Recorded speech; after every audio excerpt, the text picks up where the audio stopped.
Would an asteroid destroy Earth? It wouldn't destroy the Earth, but it might make it extremely difficult for big things like us to live on the Earth. So an obvious example is for impacts from space, asteroids or comets. They're pretty much as destructive as each other. And the dinosaurs, the big dinosaurs, were wiped out by such an impact. There's an estimate actually that kind of scale of impact that civilization destroying or really affects life on Earth, that was some of the estimates are one in 100 million years or so, just as a broad estimate, knowing what we know. And it's worth noting that the asteroid that took the dinosaurs out was about, 60 odd million years ago.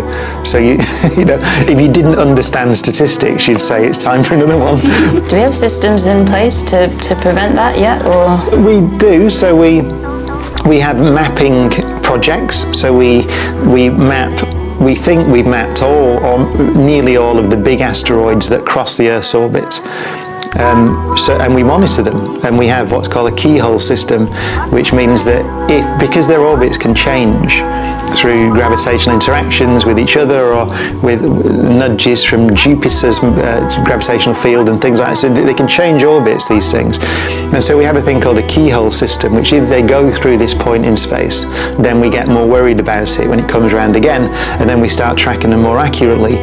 And we have had a couple of missions now to go land on asteroids, take samples from asteroids. We had an impact mission which impacted an asteroid. So we are trying or beginning to develop the capability to move one if we need to move it. The problem is comets. Comets are nasty because they're big, and they often come in.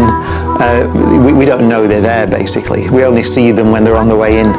And so if a comet came, and for example, there was a comet called Schumacher-Levy 9, which hit Jupiter a few decades ago. I can't remember the exact date, but that thing hit Jupiter, and the marks it left in the clouds of Jupiter were larger than the Earth. So you get a sense that these things are nasty things. So we don't want one of those coming, because there's nothing we could do.